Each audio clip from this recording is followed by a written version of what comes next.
So welcome back, everyone, to this panel discussion on the power of social media for change, where we're really going to be looking at how media, but also civil society, can be using the power of social media in order to get their messages across, but also to engage their audiences. We actually have quite a range of speakers today from Africa as well as from Asia. We have Tran Nha Thuy, who's director of the Center for Media and Development Initiatives in Vietnam. We have Emmeline Fonyu, who is an investigative journalist and producer of The Black Truth with Emmeline in the Cameroon. And then we have Duya Bakhtar, who is CEO and co-founder of the Nest Center for Journalism and Innovation and Development in Mongolia. So welcome everyone to the session. And I wonder, Thuy, if we could start with you to just basically tell us how your organization has used social media in your programs. Hi everyone. I would first thank you very much for inviting me to attend this section. The topic is very interesting. So anyway, social media have quite a special position in our central operation. Most of the members, like the staff of my center, are journalists and mainstream journalists. So we all used to work in Vietnam, probably most prominent mainstream media publications, also international media publication. But then we found that social media have such a huge influence in the society.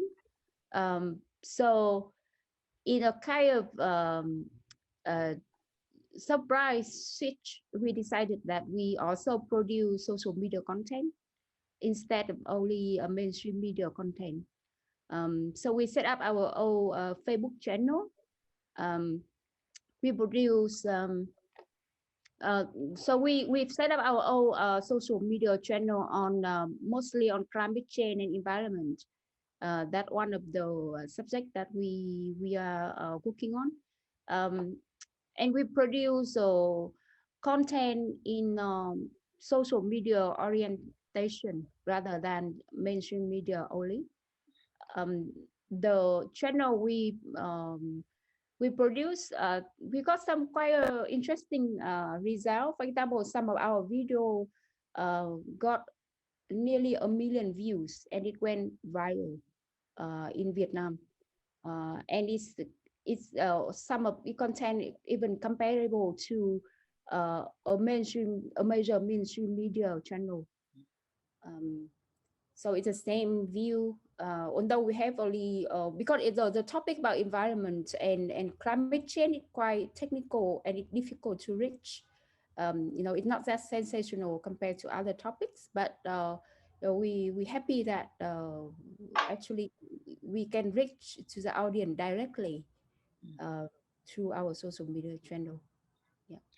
But those are really impressive numbers, right? I mean, over 1 million views. And do you find differences in terms of who the audience is on social media versus the mainstream media? Yeah, we find some differences. For example, there's an overlap. For example, some of our audience are policymaker, and obviously they also reach mainstream media. Our social media content on environment actually got shared by government office. For example, the Ministry of Environment Facebook account. So the Vietnamese government official Facebook's social media channel, they also share our content instead of sharing only from the mainstream media content. But we also have rich. I think it's interesting. We reach younger audience and audience from, for example, from province. So the very people in quite far away. Remote place that we're not sure that we can reach through our mainstream media. So that's the differences. Yeah. Thanks so much. Emily, I wonder if we could come to you because I mean, you're an investigative journalist, but you're also using social media in various spaces, including with your own podcast. So I wonder if you could tell us a little bit about that. Emily? So I am an investigative journalist in Cameroon, quite young one at that. So I will tell you that I have worked with mainstream media, but I switched to online journalism because there is a growing need at that level, and there's a tendency of people wanting to get news more online. And also because in Africa, the tendency is um, citizens are losing their trust. Trust is easily fading away from mainstream media and government, so they turn to social media. So if you want to create a new market for news consumption, it has to be on social media.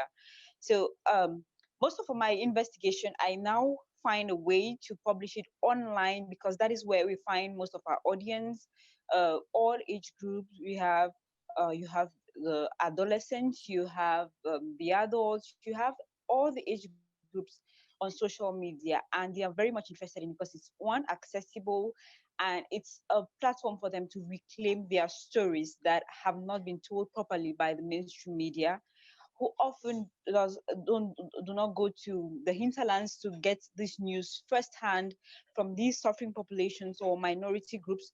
For example, we are here in Cameroon where there is an ongoing crisis that is not being reported properly by the mainstream media. And so telling these stories differently as an independent journalist online helps them. They have the sense of reclaiming their stories which have not properly been told by mainstream media. Mm. Thanks, Emmeline. So, I mean, we have a lot of anecdotal evidence about the shift to from mainstream to social media. But do your organization actually did some really good research that showed that there was quite a shift in Mongolia, for example, or certainly in the cities where you did your research towards online media. Do you want to talk a little bit and tell us about that? Mm. Yeah, last year in November, we made a brief online survey to see how news consumption is changing in Mongolia. But because we didn't have much research or data to compare the findings to, we just you want to think of it as we took a snapshot of the current situation. And there definitely needs to be done further research on how consumption is changing.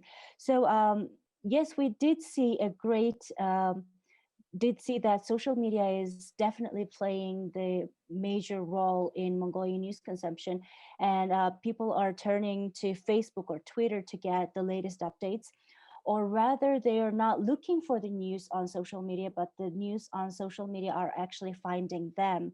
So what we saw is people are not really consciously looking for information. So it's rather inactive.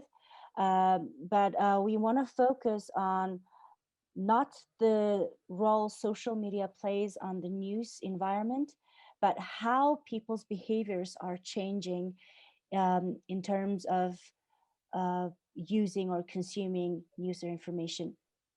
So the findings we found were at least 75% of audience in UB, which is the capital city of Mongolia, where 60% of the population live, they said that Facebook was their primary source for information.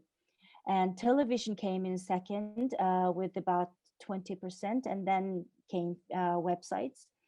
But another interesting thing that we saw from the research was that social media and websites were not the best trusted sources of information. The only reason they turned to those was because there was not an alternative that is quick enough or comparably quick and as accessible as social media that legacy media companies were providing. So if we look at the level of trust that those that people built for each type of media. They believed in legacy media more, but they are still using Facebook because it's accessible and it's quick. And the news is finding them, not having them to search for it. So that's the main thing we observed from the survey. And that's really interesting. I mean, that point you're making about the fact that the information is coming to them on social media rather than them having to go and look for it. So Tui, what do you think is the implication for journalism, for legacy media, if in fact social media is so responsive to people's needs?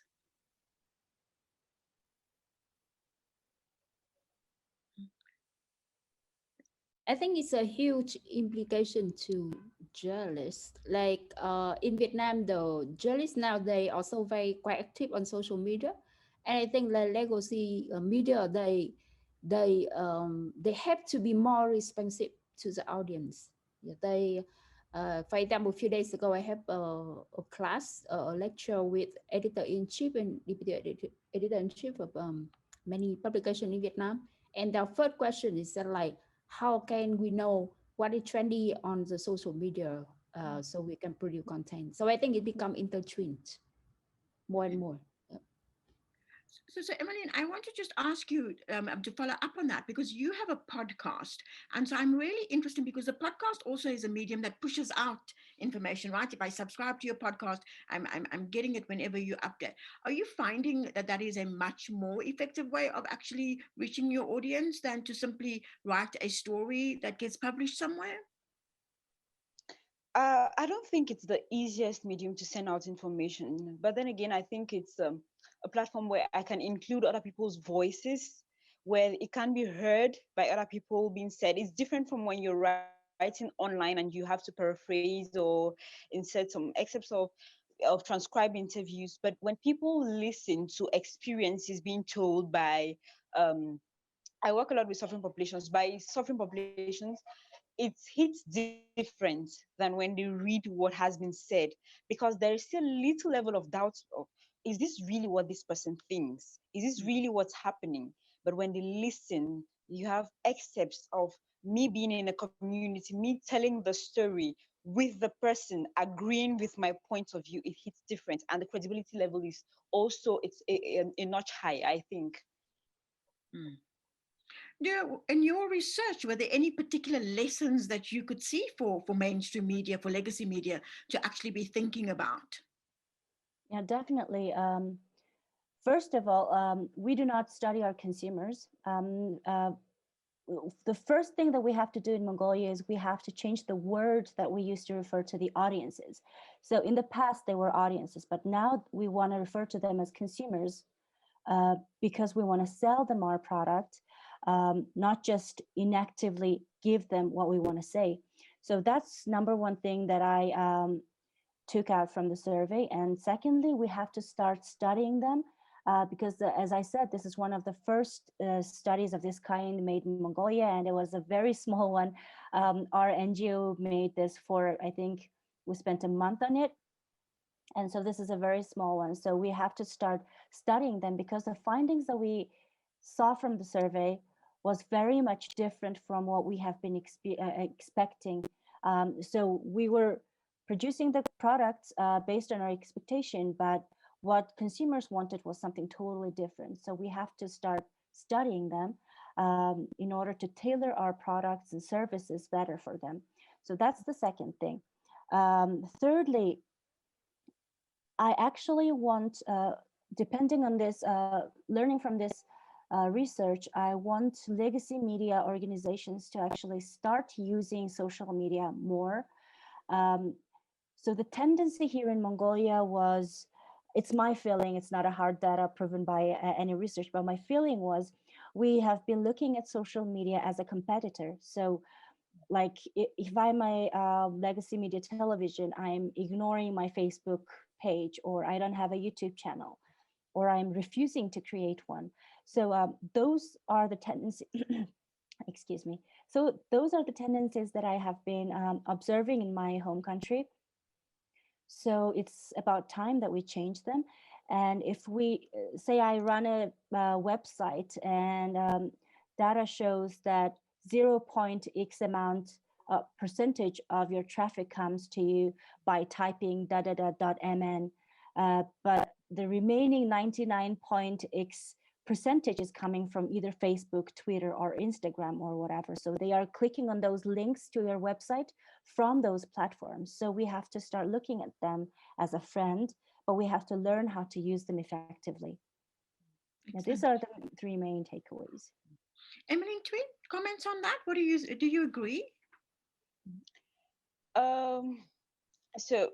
Instead of commenting, I'd like to share a few experiences on how social media can be a power of change. I don't know if you've heard about NSAS protest in Nigeria. Yes, yeah. Okay.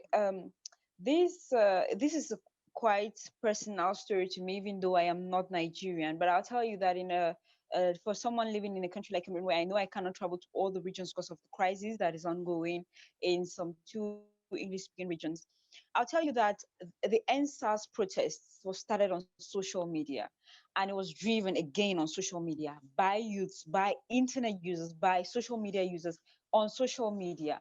And now, here is a failure of mainstream media. Mainstream media in Nigeria failed to report these protests, peaceful protests at that, because they were almost being sanctioned by the government. And so the only resort for protesters was a platform like Instagram. There was also Facebook, and then there was the hashtag NSAS protest on Twitter. This hashtag went a very long way to help the protest, even though it didn't end so well with the Lekki Toll Gate incident. But I would say that uh, uh, mainstream media's failure gave protesters the opportunity to think of alternative uh, um, uses or mediums of sending out the information about what was happening. People could see what the SARS was doing to the local populations. They could watch footages, they could have testimonies of youths who have been um, harassed by the police. Having evidence of police brutality on social media just made the whole African continent concerned about what was happening in Nigeria. And I could feel the pinch of the NSAS protest, because what is happening in Cameroon is not so different from what is happening in Nigeria. But then again, mainstream media failed the suffering populations. And Instagram was the only way for Instagram and Twitter were the only mediums for these people to turn to the world and tell them, look at what we are going through. In Cameroon, again, I'll tell you that um, social media has accelerated the democratization process. In a country where democracy, you cannot really boast of a 50% democracy in Cameroon. But then again, social media is doing a whole lot to push democracy further. We had the N phone tax 237. Government was threatening to impose a 40% phone tax per phone purchased in Cameroon. We had the hashtag End Anglophone Crisis, and then you had the hashtag We Want Our Identity Cards.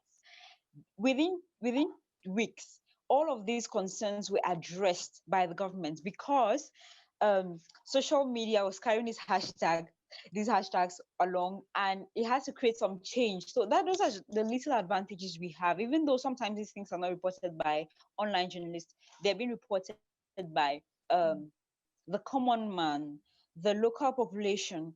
But then journalists use the hashtags to come online and report from the angle which a lot of people will not be seeing this.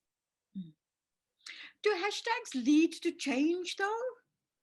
Very much like I've just told you, you had the N phone tax 237 that was ended by the head of government, because everybody took to social media hashtag N phone taxes 237.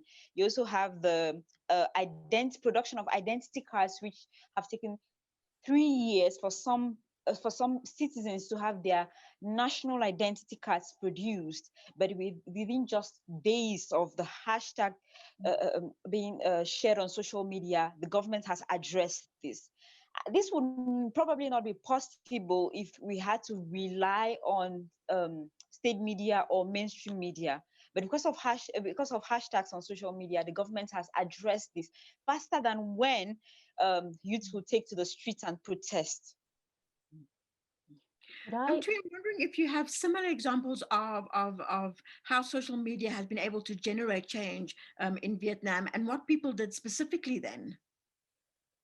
I think social media have generated quite a lot of change in Vietnam. For example, like I go back to environment, right? So when we have a video about plastic use and how difficult it is to recycle plastic, um, we see a lot of comments from young people, and they understand more, more aware about, like, how to limit the use of plastic and to avoid polluting the environment with plastic.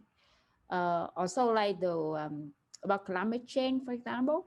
Uh, in our video, we got the number of province and exactly like how the province in Vietnam gonna lost their land because of the water rising during the climate change. And we saw comments from the young people or the people from that province. They never heard about climate change. Actually, for them, is climate change is kind of very far away thing. But then they suddenly see that how it can directly impact their life. For example, a lot of example like that happening in Vietnam. For example, the Vietnamese government, they have their own Facebook account, and actually they send the message about COVID-19 directly on the government Facebook accounts. And we found that we can see obviously the people follow the government advice to fight against COVID, and it's quite effective. Um, I mean, since I saw the number. So earlier in 2020, the government, the prime minister actually office account is to have about 200,000 followers. But after COVID, they have about over 1 million followers, and people are, following the government account for COVID advice. Yeah. And I just want to take a minute to encourage everyone who's listening to this discussion to share their own experiences of the power of social media in the chat group, and to give examples of how different organizations and different media have actually used social media to effect change.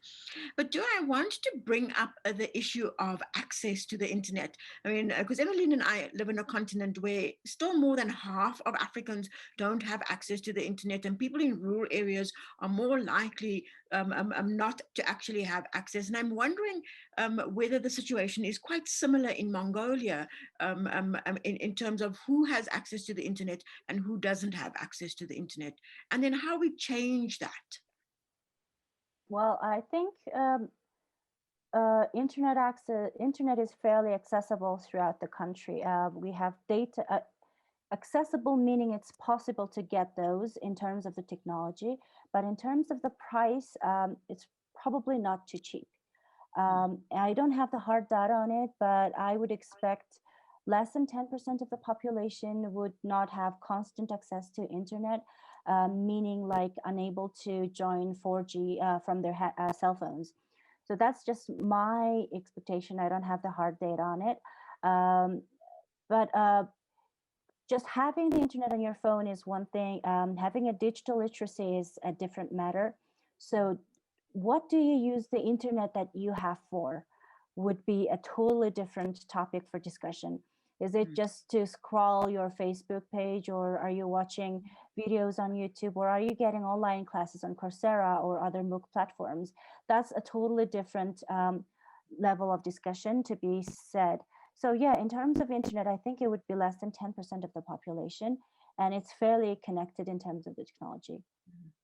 So, Emmeline, I want to bring you in here because, I mean, so access to the internet is one thing, but I mean, we've just seen, for example, in the last few days, where in Uganda, access to the internet, to social media rather, was actually cut off during the election process there. What should we be doing in order to get more access on the African continent, particularly? I think it starts with our government because I think the networks are trying their utmost best to take this connectivity right into the hinterlands, but sometimes because of selfish reasons, our governments decide to black us out. The situation in Uganda has happened in Cameroon before. That was in 2016. I also 2017, where there was internet blackout for a good number of weeks due to the Anglophone crisis. We didn't have access to social media and we had to resort to VPN and other methods. So I don't even think the problem is the service providers. I think the problem is the government, and there is no one here to hold them accountable for their actions because they even control the journalists. Journalists are vulnerable to arbitrary arrests. They are vulnerable to killings when they say things that government is not comfortable with. So who holds government accountable for that? I think that's a great problem we still have in Africa and particularly in Cameroon. You cannot just is feeling threatened by your activities on social media, you're going to end up in jail. You may end up locked up. You may end up killed. So those are some of the difficulties. I don't think I have any answers as for what needs to be done to reinstate a very good internet connectivity across Cameroon or Africa. It all rests in the hands of government. Mm. So we have a mixture of activists and journalists, organizational leaders listening to this conversation. And I'm really keen if any of you have identified some persistent errors that people make around social media in terms of the way they don't use social media to its fullest power, that you would kind of highlight for our audience. So what are the persistence mistakes we might be making? Does anyone want to answer that? Maybe I should try that. I think some of the mistakes we make is sometimes citizen journalists, they don't even understand the power of the media. And so the way they use the internet is very appalling. Um, Sometimes, even though we have to say the truth, sometimes we need to be economical with some truths. There are truths which would drive plunge a country into a civil war. There are truths that could misinform. There are truths that shouldn't be sent out at a particular time because of the times we live in. But citizen journalists fail to understand this, and because there is no one to regulate who uses the internet, how do we use the internet? At what time do we use it? Is this the proper time to release this information? Is this the wrong time? What quantity of information are we releasing to the public, and which public has access to this information, and for what purpose will it be used? We fail to understand a lot of these, and sometimes we find ourselves in situations where we cannot retract because what like it's popularly said, the internet never forgets. Whatever you drop there will come back to have repercussions. Sometimes you have good effects, sometimes you have bad effects of the information you drop out there. So it now rests on the user to know how to regulate the information they drop out, because it's you have to think, you have to rethink you have to have ethical considerations about how you're going to send out the information, in what quantities, and with for what purposes. Sometimes the way you even coin the information to send out matters. Fact checking, we don't do a lot of fact checking in Africa. That's one of the reasons we find ourselves with the kind of messy information we have on social media. Sometimes we don't fact check. We want to be the first to publish it online, but that shouldn't be the case. Thank you very much. And Emily, you actually raise a really important issue. I don't think we can have a conversation about the power of social media without pausing for a moment to talk about the issue of misinformation and disinformation. And I wanted to ask Duya and Tui whether how prevalent that is in their countries, but also what kind of steps are we seeing are quite effective at reducing the amount of misinformation and disinformation. And Tui, maybe you could also speak a little bit about the government's outreach around COVID on social media and how that might have also reduced misinformation and disinformation. So Tui? Very interesting topic in Vietnam. I think the Vietnamese government, with authoritarian government, and they're paying a lot of attention and effort to on the information on the internet. So they take down quite a lot of number of content in social media. They work with YouTube, Facebook closely, um, and they have the cyber law. So I think, for example, they during COVID-19, they have quite strict punishment, financial fine on people who post wrong information. For example, a few people would file for public information about people who contract COVID-19, but actually it's the wrong information, and it can cause public panic. Uh, so, um, so I mean, and the government also have their own quite transparent see and timely announcement about Facebook about COVID-19 situation on their own social media channel. They public information every day at a certain hour about the situation with quite detailed information. So it somehow is help to for people to stop rumors. They know certainly that the information are transparent, and that's a Vietnamese strategy. I think it's the information strategy on COVID-19 from Vietnamese government is quite effective, and it contributes to effective COVID-19 control. But on the downside of it, I mean, like I'm a bit concerned that with that strict regulation and with our public interest defense, would it be a problem in the future when people, some information of public interest might not be, circulated on the social media? Yeah. So, your organization actually does fact checking? Do you want to have some to add to that? Yeah, the Center for Journalism Innovation and Development operates fact-checking center, both with very long names. From our experience, misinformation is very, very. We are trying to make at least one fact check every week, but that's like it's for sure not enough to fight the misinformation flow of misinformation in Mongolia. Currently, we've been working for about a year now, and what we have observed is that probably the best and effective ways to fight misinformation in Mongolia may be, first of all, stop the misinformation before it's posted. So educate the journalists.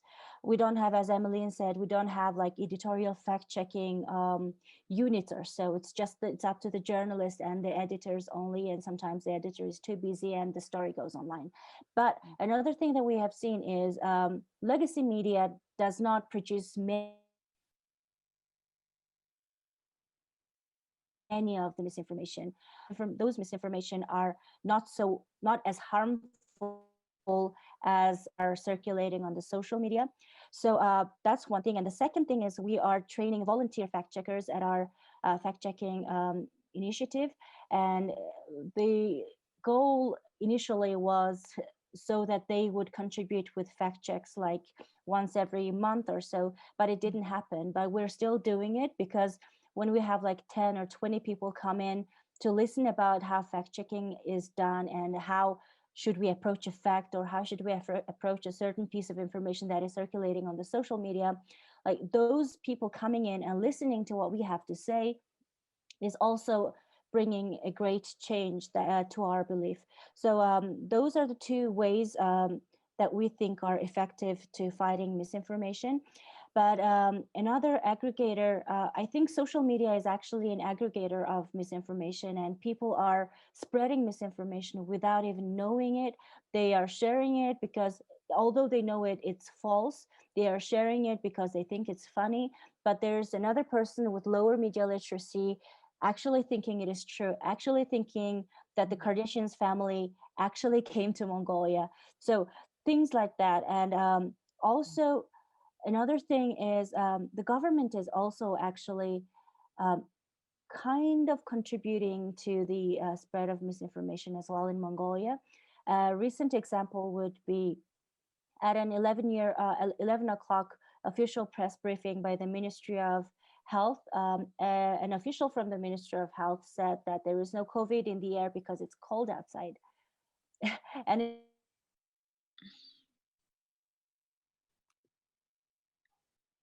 it's been questioned, but she's been checked this fact, and we posted it, and they rejected our boost request. So probably like, I mean, Ministry of Finance should be seen as the official source as the WHO. So that those things actually happen, and those are the obstacles that we face in combating misinformation. And well, actually, the time has flown so quickly. It's almost time for us to open up for questions. So I want to ask each of you. So, what advice would you give if people, journalists, and civil society activists who are listening to our discussion want to harness the power of social media? What's the one piece of advice you would give them? So, Dua, let's start with you, and then we'll go to Emmeline and Tui. Okay, don't overestimate it and don't underestimate it. Social media is powerful, but you cannot, I mean, this is kind of, I think personally, social media is an environment where you can use to get a sense of what's happening. But if you really want to make a decision based on information, please go to other sources of information. So don't underestimate it in terms of the power that it can give to you to spread your word and to get a sense of what's happening. And don't overestimate it as a source for information. Great, thank you. Emmeline? So I'd say that to anyone who uses online platforms to share information professionally, you should remember what Chinua Achebe, an African author, says, calls a balance of stories. You should use social media to balance up those stories that are not told properly, to help people reclaim their stories in a way that they are proud and dignifies them. And I'd also add that when balancing these stories, you should remember that on social media, whatever you post or put up, remember that the internet will never forget. So it just has to be the correct information, because that is what people read and retain. Excellent, Emmeline. Thank you. Tui, a final word from you then. Yeah, I would say that social media is powerful but also dangerous. So if any people want to use social media, to remember that on the content you put there, um, I would advise to use the same process as mainstream media, to cross-check it, to make sure that it's credible. Obviously, the only difference is how it presents, it's maybe present in a way that it's more social media friendly, but on the credibility of the content be in the same process, like to make sure that the information you put there is credible. Thank you very much. I mean, I think the one thing that comes through to me repeatedly is that there's been this huge shift towards social media, that increasingly we're beginning to see people who don't have access to information have access to information via social media. But we need to act swiftly to deal with issues around misinformation and disinformation. And as activists and as journalists, we need to have skills to verify information before we pass it on.